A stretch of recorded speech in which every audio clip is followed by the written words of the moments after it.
தாங்கள் நேர்மையானவர் என்று நம்பி மற்றவர்களை இகழ்ந்து ஒதுக்கும் சிலரை பார்த்து இயேசு இந்த உவமையை சொன்னார். இருவர் இறைவனிடம் வேண்ட கோவிலுக்கு சென்றனர். ஒருவர் பரிசேயர், மற்றவர் வரி தண்டுபவர்.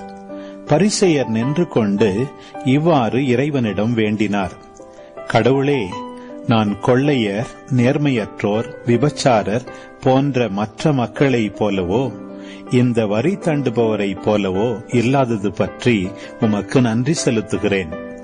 வாரத்தில் 2 முறை நோன்பிருக்கிறேன். என் வருவாயிலெல்லாம் 10 பங்கை கொடுக்கிறேன்.